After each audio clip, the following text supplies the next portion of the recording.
Really appreciate your time investment today, Justin. Had wanted to just start with a bit of an introduction into your job title and role, as well as your impressions on the law department as a business enabler and a business protector. Sure. I guess my two official titles for Anixter is that I'm the general counsel for the company, which means, as the title suggests, I manage the legal department on a global basis, and I'm also the chief compliance officer. So from the perspective of your question about a business or the legal department being the protector and an enabler,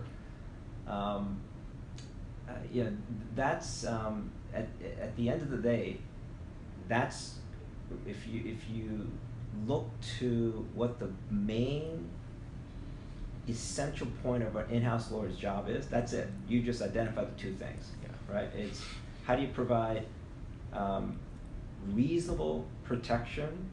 How do you mitigate reasonable protection or reasonable risk for the organization? But at the same time, how do you help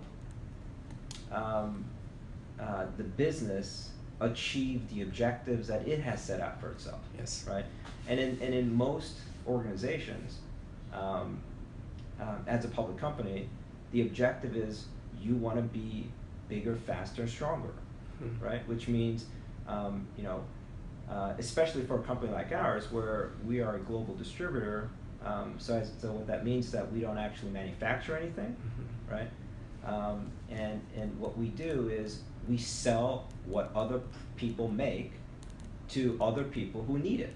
If you kind of simplify it, right? Oh, good point. And so if that's the case, then what really drives our organization is we're the sales group, right? It's we got to sell stuff, right? And we got to do it in a profitable manner, so that we are being the right stewards for our investors who've invested money in our stock, right? And so, from that perspective, it's fairly pretty simple from what our number one objective is, which is how do you help the sales department achieve what they need to do, right? And so, as a result, the legal department is structured